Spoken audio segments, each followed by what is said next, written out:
Okay. So, so fine. So let's people will be keep joining in between. We can start a basic concepts. So for let me introduce myself. So I am Shyam Mohan. So I started my career almost 12 years back in a Code Crux as a Ruby on Rails developer and full stack development. And during that journey, I have deployed many applications and did automation on the various platforms: Amazon, GCP, Azure. And now currently I am a founder at Treasure Ops, and we recently started implementation for Kubernetes and all those things. So at Qbify, I am doing as a Kubernetes solution engineer at Qbify.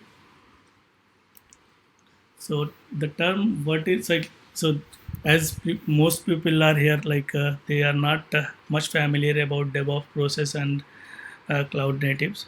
So DevOps, I already explained that it's a process where both teams, developers and operations collaborate to each other to get the common goal, to get the application properly running on scalable systems. That is the end goal for DevOps.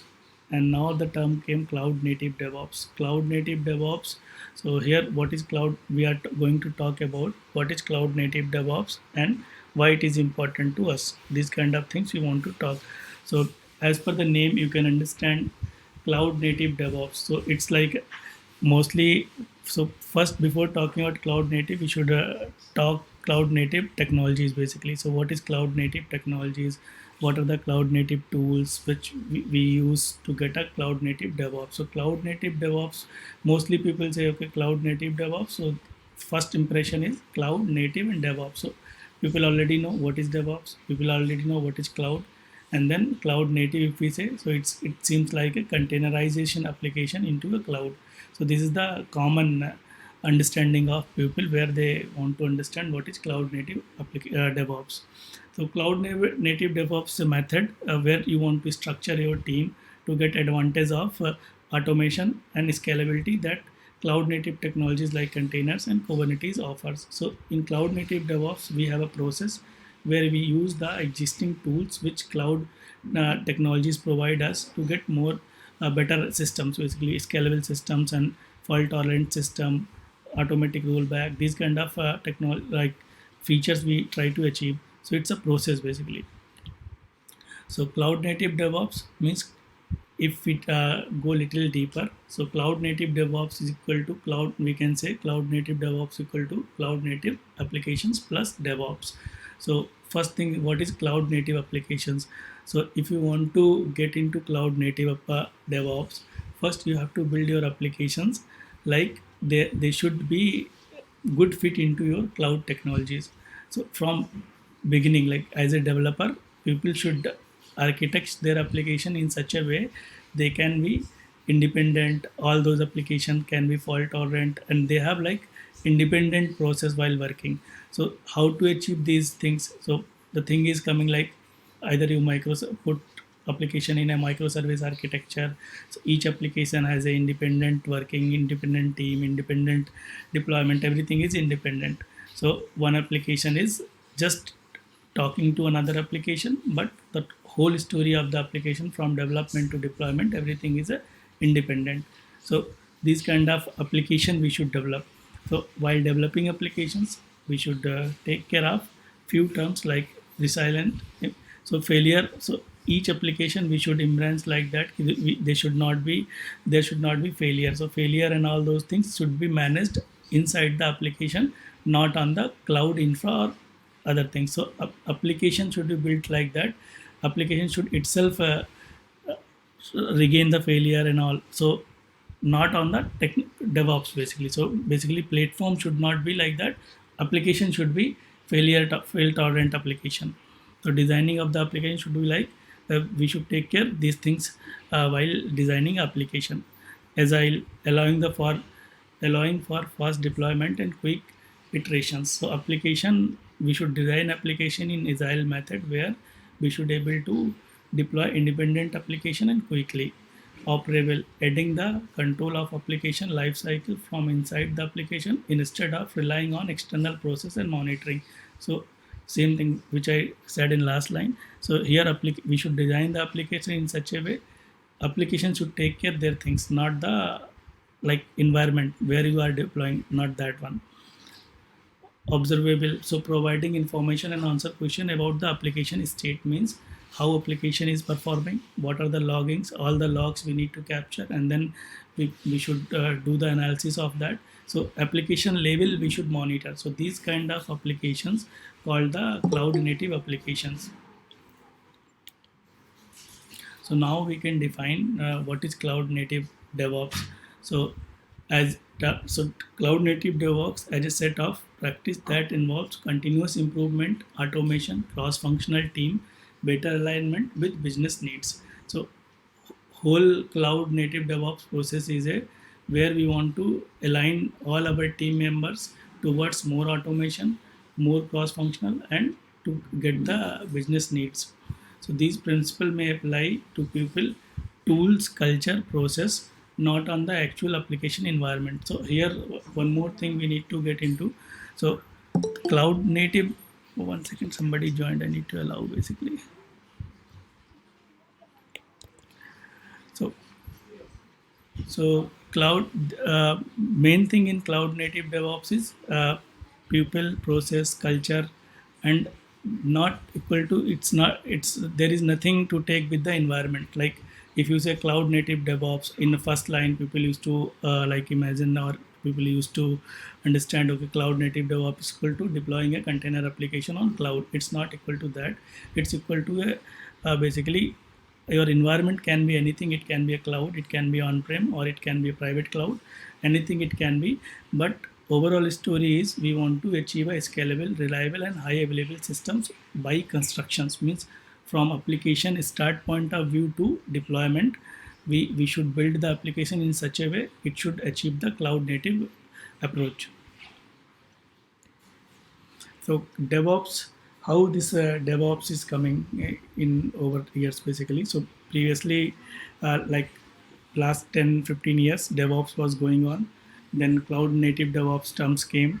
So now people are talking about cloud native DevOps with serverless delivery. Next thing is last 1 year, 1.5 year or 2 year, people are talking about NoOps. So what is all these? So cloud native DevOps we already talked. So now people are talking about cloud native delivery with serverless delivery with serverless applications. So serverless applications also people are putting on the cloud, and then they are trying to deliver to the customers. Now NoOps. So what is NoOps? So NoOps is a term where people are trying to remove the operations from their team.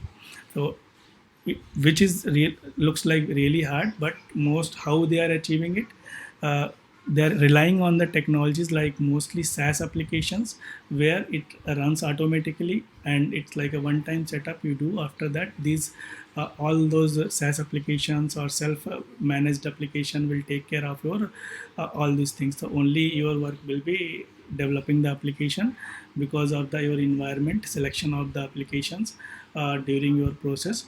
It takes care everything automatically. So people are trying to remove the operations from your DevOps. So that will be the future. So next 1 2 year, people are trying to achieve these things in their basically journey. So now the thing comes like uh, implement how we can implement cloud native DevOps.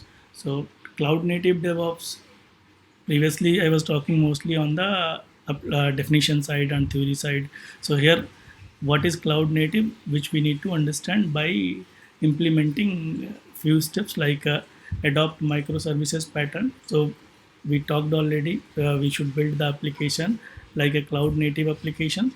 So to achieve that cloud native application, we should move towards the microservice architecture. So while developing and building our application, we should build application in such a way they should be a microservice. Second one is using containerized. So next thing comes to us, like if we develop a microservice application, we need to pack somewhere. So we need to containerize these microservice applications to make it independent. Next comes adopt container orchestration. So because we have a container, we have many microservices. So to manage microservices and containers, we need a tool like a Kubernetes or many other container architecture tools are there. We need to adopt those. Then another thing was there, write 12 factor applications.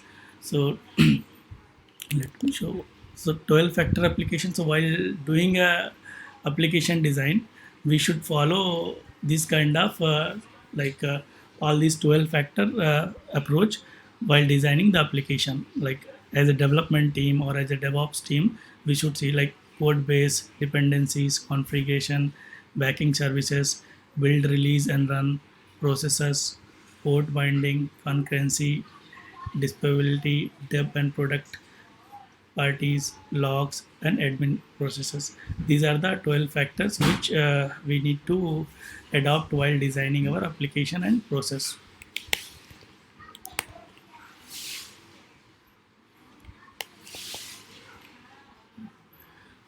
So increase automation in CI/CD pipeline.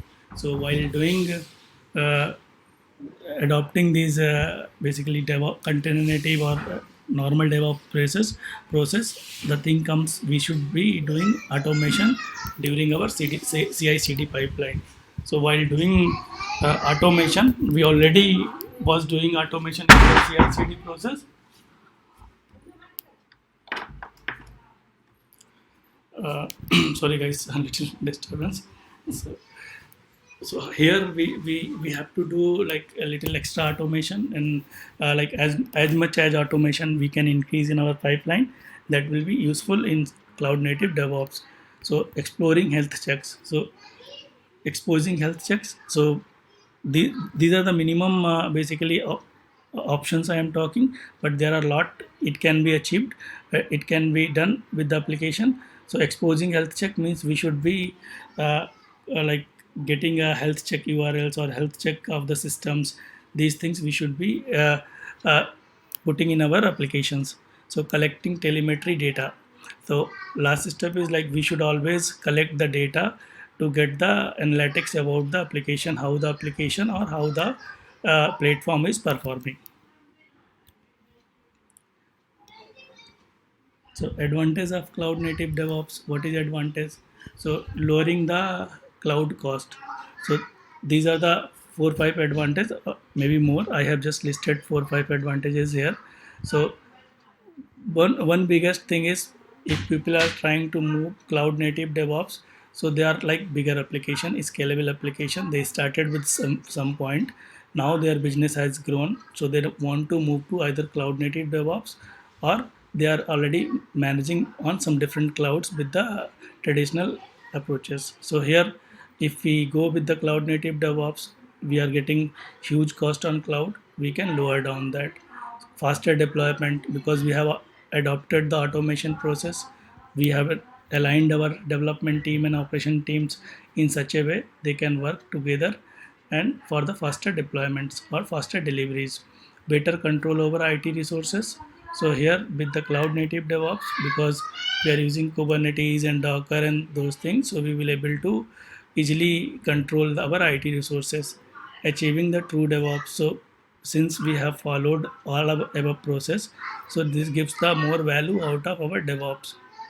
Speedy innovation and scalability. So here we can quickly like put the different kind of scenarios, and then we can innovate, and then we can add the scalability towards our systems. So cloud native process and tools. So I have listed few here. So there is no basically template or something which we can follow to achieve the any DevOps, but we can follow the tools in such a way so that we can get a process. Here some things we have I have listed, so that gives a clear picture on how it should be adopted. So everybody is like doing all already, like the people are putting what is source code management, and also selection of better source code management, container registries, orchestration and schedulers, continuous integration and deployment tools, monitoring tools, logging tools, security tools, storage and volume management, networking tools, service discoveries, builds and management. These are the steps while our application deployment we should adopt and we should select the better tools to achieve these. So source code management, so there are many source code management, git based and sbn.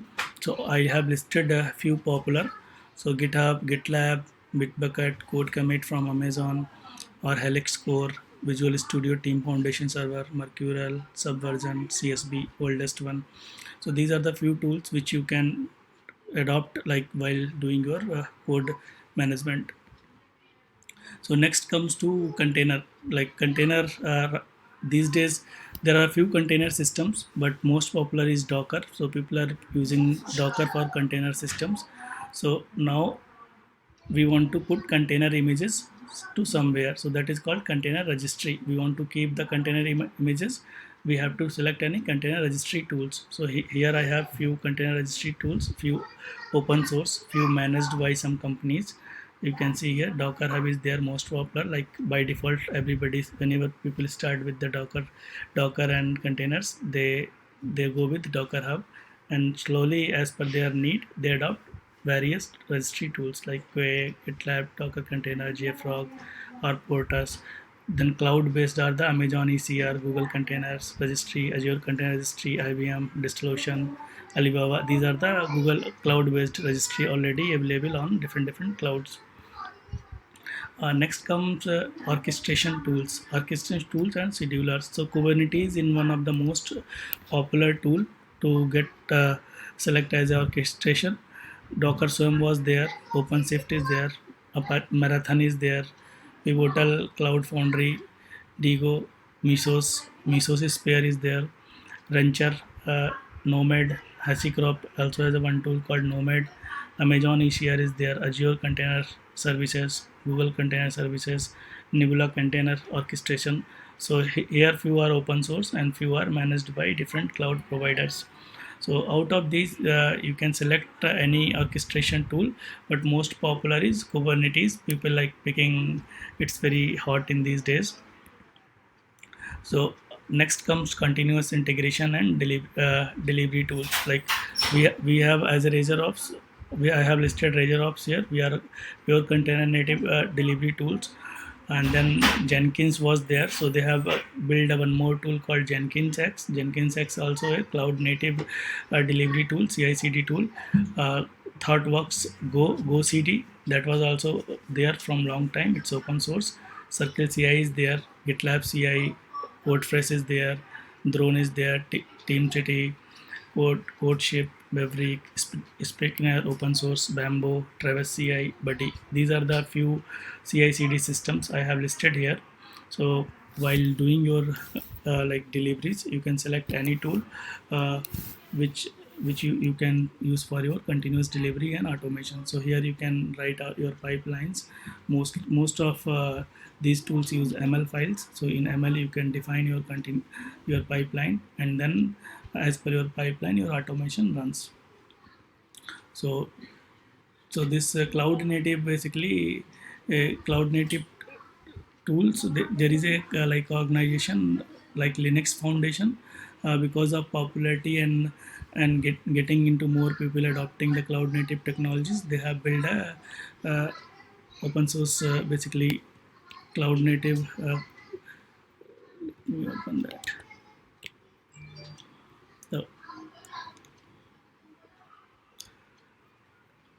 So, cloud native land space is there. So CNCF, basically you might be knowing that cloud native computing foundation, that comes to like group all those tools which is like into cloud native technologies, what are the tools and everything. So they have prepared this landscape ground. Here you can go and find out which tool in which domain you want. All most popular they have listed here, and also who has acquired like this open source tools, and they are like cloud native. Basically they registered them in a cloud native, and then they are coming as a partner or they are coming as a tool. So here you can see the logos with the gray might be, it will be little more visual. So logos, the gray, they are not open source, and other things are open source. Whatever white color logos are there, those are open source, and with the logo with the gray, they are not open source tools in each domain. So let's see, container native storage. So as per our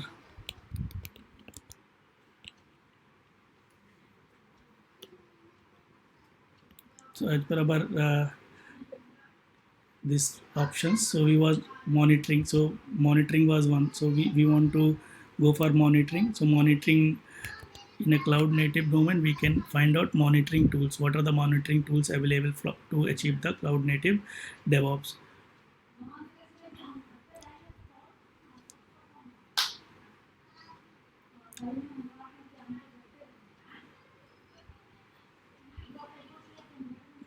So monitoring, logging, security, storage volume, networking, these are all options are there. So everything is present here. So you can go and find out as per your need what you are looking for. So let's see if I want to go hosted Kubernetes, certified Kubernetes. So these are the tools where you can use these, or these services you can use.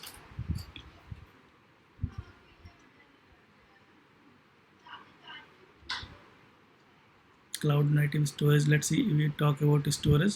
So on storage side, these are the companies who is doing open source as well as private companies. They are doing their work to get the storage, cloud native storage. So we can adopt any tool which we want from here. In same pattern, we can find different tools from here.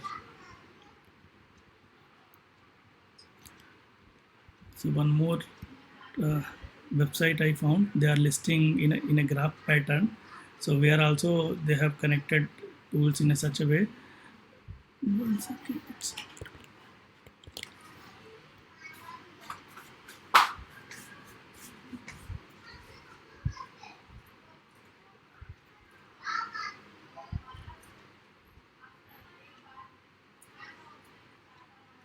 So there is a like basically graph kind of structure you can find, and each one, if you go and hover, it will tell you for what which purpose they are building a tool. So which tool is there. So this kind of graph structure also you can find on internet.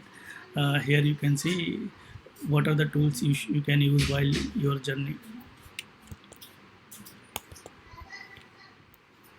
So that's it, guys, from my side. So Dinesh, you can add your points, and also anybody have any question or anything, you can ask the questions. Then we can talk on that, and we can do discussions also. It can be a two-way communication. Dinesh, Uh, you can add your points. as in uh, nothing much to add. Uh, I'm interested if I have got good experience in Kubernetes and Docker. If anyone is facing any problem in Kubernetes implementation or any guideline, I'm happy to help. Uh, Please, yeah, ask questions.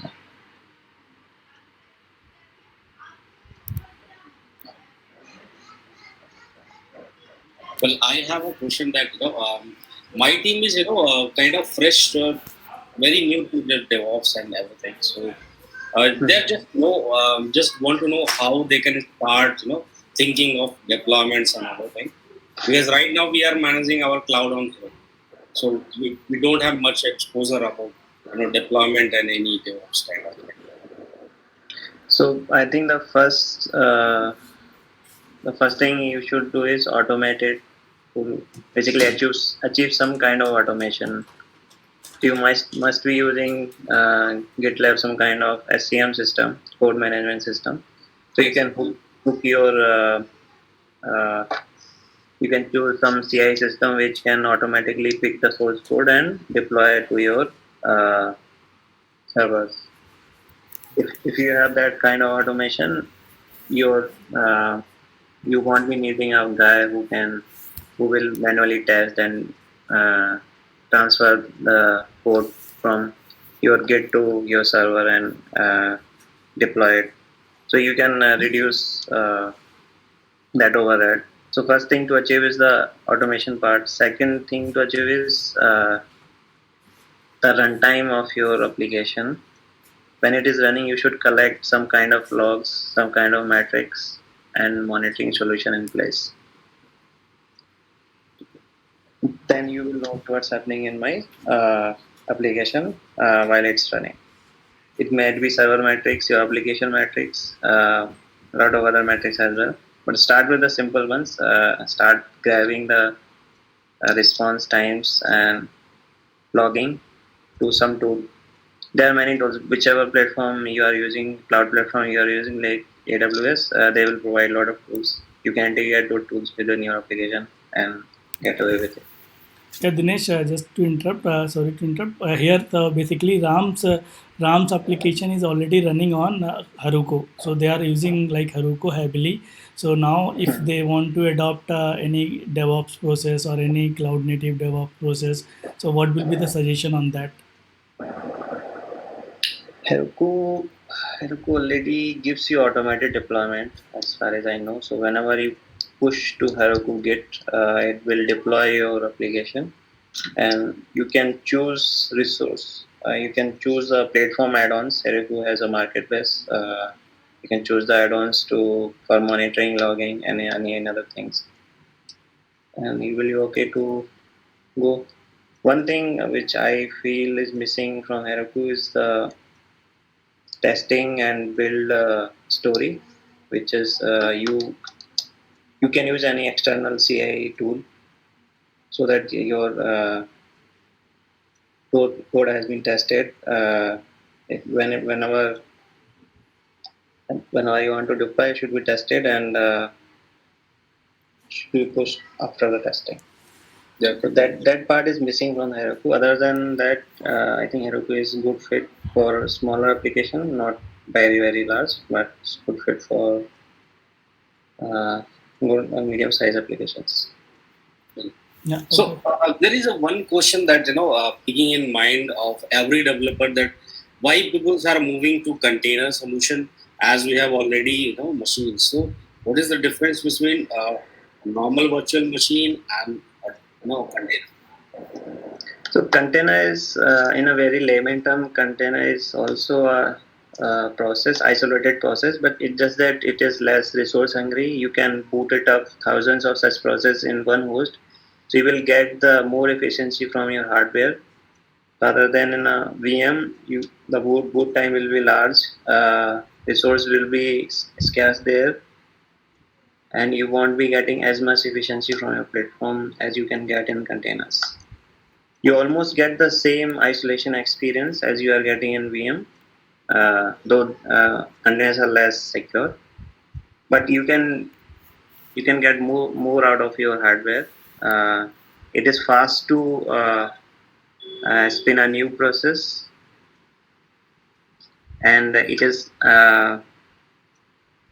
will take less time to build a container image rather than a VM image. So everything in a VM world becomes slow. Not in the runtime. Runtime is not when application runs. When you build your application, so everything will be slow in the VM world. When the container world will be fast, it will give you this hardware efficiency. You can use different orchestration tool which can place your container in a good algorithmic bin packing. There's a bin packing algorithm which you can define that my application needs these many CPUs, this much memory. It will automatically pick the right node and place it there. It would extract the notion of nodes from your application.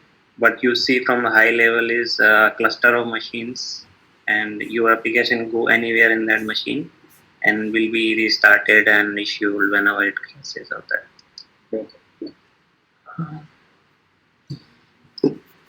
Nice. So Ram, for Ram, yeah, go ahead, Dinesh. Yeah, I was saying, if your use case is to get security, if your use case is my application should be secure, then I would say go with the VMware. But if you are in a controlled environment where you are the only one who control your workloads, then I would say you can go for containers as well. Okay. So while working out Rails, I just I have some past experience that some of our Ruby application got memory poor, right?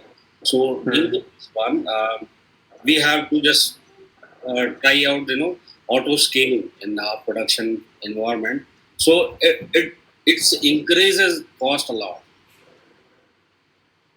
Yeah, auto scaling can backfire as well. So always put limits on auto scaling policies. Yeah, or have a better monitoring tool.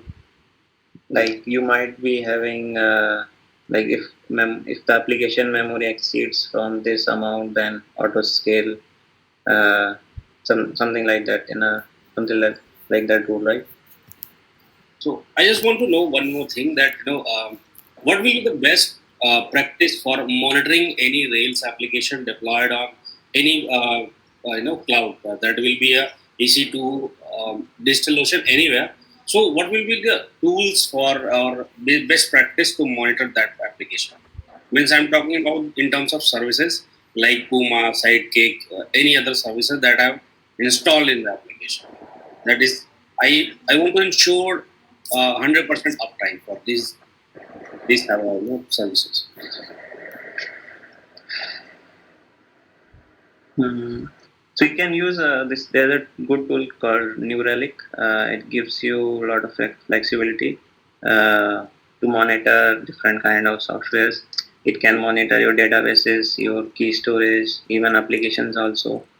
You can add the libraries in your particular application, and it will give you nice graph of HTTP request response cycle, the latencies, uh, code level metrics you can also define. So I have used New Relic, and I can suggest you that you can use that.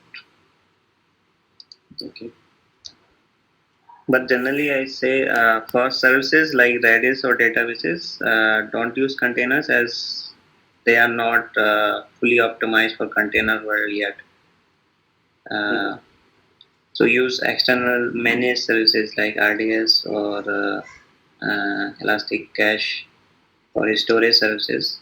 Only the application who are stateless, means they doesn't carry the state, and they can be stopped, interrupted at any time, and can be scheduled at another host. They are good for they are good fit for container world right now. Okay. So as me and my team is managing the payments, so can we just move our payment to containers? Because at Depends kind really of depends on what kind of services you have. You can move, but you have to carefully introspect the migration, how to migrate. A lot of people have done it. Yeah, you can also do it. But okay. So within your migration, you have to find the answers. What are the services? How the services will talk to each other, and doesn't any of my services have any state? Does it depend on any data storage? How will I manage that data storage? All those things you need to first clarify, get the answers, and only migrate. yeah, that sounds It good. should be slow process. It shouldn't be like one day migration kind of thing. So first, I say containerize your application, move the stateless applications to containers, then slowly roll out your stateful services. That's good. Perfect. Thank you.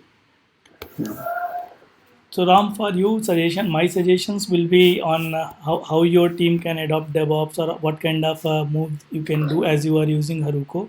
So first, you need to align your team from your starting from coding point of view. Like align your teams to start creating PRs, automation, and then start automation on the deployment process. Like whenever anybody creating a new PR or new merge or new push anybody doing, so the system should automatically detect that, and then it should deploy it. So that will be a first level of automation for you to get a DevOps word. So that like you are automating your team. Once team is like familiar about how that things is working, how process is working, then you can think on infra side. So infra side, right now you are using Haruko. So Haruko, as you said, like automatic scaling and all, it is increasing huge bills. So that one also, like monitoring, as Dinesh suggested, use New Relic for monitoring, or like use, there are some auto scalers on Heroku also there. So as per the performance, or as per the response time, you can set your auto scaling. So you need to take it very carefully which point you need to scale. So like sometime it people mostly who don't understand proper scaling, they just put on the response time. So if response time is like more than 30 second or 40 second, they say scale the new dyno basically. So instead of that, you can also put on the memory use, as you said, memory. So put on memory if your any dyno increasing more than 100% or 110% of uses, then increase a new dyno, like that. These kind of things you can put in auto scalers, and then you can achieve the auto scaling. Still, if you are not able to achieve and your bills are high, then slowly you need to move, as you said, like you want to move your payment process. So payment process can be moved outside in a container way, or in as a microservice, so where it talks to your existing application, and then you start thinking slowly move. So you can adopt Amazon or Google kind of environment, where you can deploy your applications. So it depends also on your, how big is your application, how big is your workload. Depending on that, adaptation depends. Like either you can go Amazon ECS, or you can pick a Amazon EKS for the Kubernetes kind of orchestration. So where you can deploy your Docker based images in a Kubernetes, or you can choose a Amazon ECS, where you can directly deploy your Docker based images. So these kind of tools you can select while adopting container native DevOps process. And then a lot of monitoring, you said what are the best monitoring. So New Relic is one of the best. And other than that, if you go move to container native, so there is a tools called Prometheus and Grafana. Those tools are like very popular in this container native journey. So you can adopt those monitoring tools, which can give you deeper level monitoring for the process, as well as the memory, as well as different kind of monitoring things. You can create your own. So you can create your own dashboards, where whatever you want to monitor, you can put there, and graphs and data will be visualized there. So these kind of things you can adopt. And one more suggestion will be, I think, if you are already using Heroku, so your application will be already in a decoupled way, like your database and everything will be living in separate as a Yes. basically on like managed services. So that is also a one good point. You can use existing services, or in similar manner you can go for the managed services, so that you can achieve the uh, no interdependency between the applications and all. So these kind Yes, of things you can adopt. We are just trying to, because there is a one limitation on Heroku, that it's allow auto scaling on only on performance dynos. Okay, so if I'm trying to use 1x or 2x dyno, the auto scaling will be not allowed. Other than that, it's performance, right? Yeah. So And these are the basically platform limitations, where auto scaling is only allowed for the bigger dynos, not for the smaller dynos. yes, and one more problem is there. Suppose my load is very less, exceeding. So I want kind of 1x or 2x dyno should be added, but I cannot do by Heroku or Postgre. Yeah. So basically changing between the dyno types. So Yes, dyno type change is also not there on Heroku, so that we can say platform basically dependency. So these things can be managed on your own infra, but it comes with lot of overhead, because right now on Heroku you are just mostly doing coding and quickly deploying, and it is running. But auto, like if you start doing the similar thing on the Amazon or Google, then you have to manage all such things, and then it will increase your DevOps overhead. So somebody has to be there, so that they can properly manage, and they can properly create, they can properly do monitoring. Those monitoring and everything can be automated slowly, but it will take time to adopt these things. yes. So we just try to make EC2 instance and just go with it. So what we are facing is we have tried to monitor via Monit, but somehow I don't know what exactly is going on. The CPU uses is almost 300%. and system got crashed multiple times. Any other better tool for monitoring if you can suggest so that we can use? So Dinesh, you have any tool or There are really hundreds of the tools here. You can use lot of open source. So any recommendation you can send over the email or something so that it will be more beneficial for us. Okay, let's take. Okay, you will send. Okay.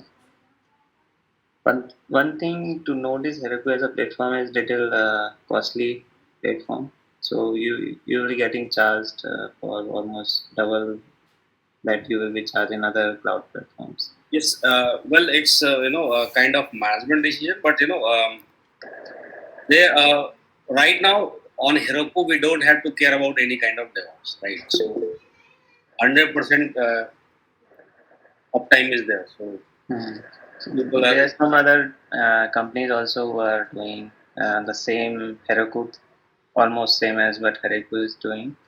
They are just little cheaper, but I haven't tried them. So take my advice with a grain of salt here.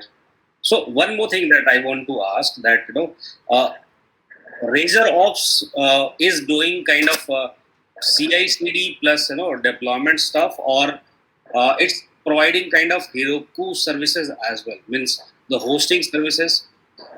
No, it doesn't host your services. It only helps you to test your code, build artifacts from your code, and it will deploy to your servers. Servers you need to manage. We just need the access to your server so that we can deploy. After the deployment is done, Rails doesn't have any role to play. Yeah, so mostly basically CI/CD stuff like continuous integration and continuous deployment part. So where you can able to automate your testing part, you will able to automate your source code delivery part. So these two things we are addressing in Razor Ops. So it's kind of like you connect your source code and then deploy to your infra. So I think I need to connect my infra over there, right? Yes. So like let's see if you are following Amazon, correct? So either you can deploy on Amazon EC2 or you can, so mostly we have built it for the container native Docker and Kubernetes based system. Either you can go with that approach. So you can like the thing is like we should have a connection where you want to deploy. So either using SSH or using your own keys and APIs or something like that, you can connect and deliver your source code from Razor Ops CI/CD pipeline to your infra. Okay.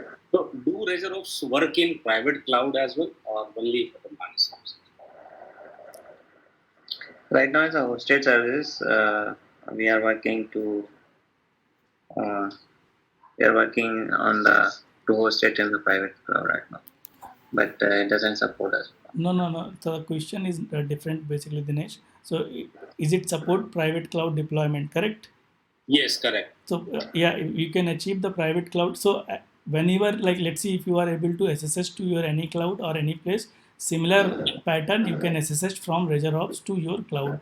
Either it can be a private or it can be a public cloud. So it can support both clouds. Like even if you want to deploy, let's see your application on a DigitalOcean, so you can connect, or even you can deploy your application on a let's see Linode server. So there also you can connect it and then you can deploy it. Private, what Dinesh want to say, that is called on-prem. So on-prem means you have servers running inside your your company where you have your own servers. Where if you want to run, so there should be a hybrid solution where you can use our dashboards and our runner can run inside your place. So that runner part we are still working on and in our roadmap, and we will be coming soon on that part. Okay, that's really good news. Thank you. Okay, guys. So if anybody have any question, you can ask. Otherwise, we can bind up.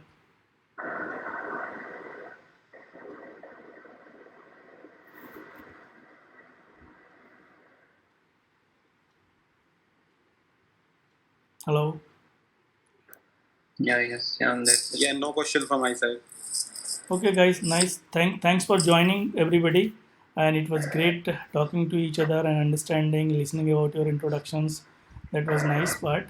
So let's catch up in next webinar on something similar. We'll be keep posting there, so we can learn more about in that. Maybe we can do a hands-on session how to deploy some kind of Rails kind of application or something on container native environment.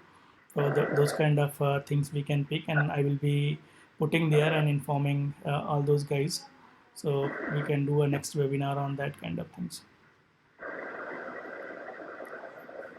Thank you so much. Okay, okay. Thank you, guys. Thank you. Then bye bye. Have a nice day. Thank you.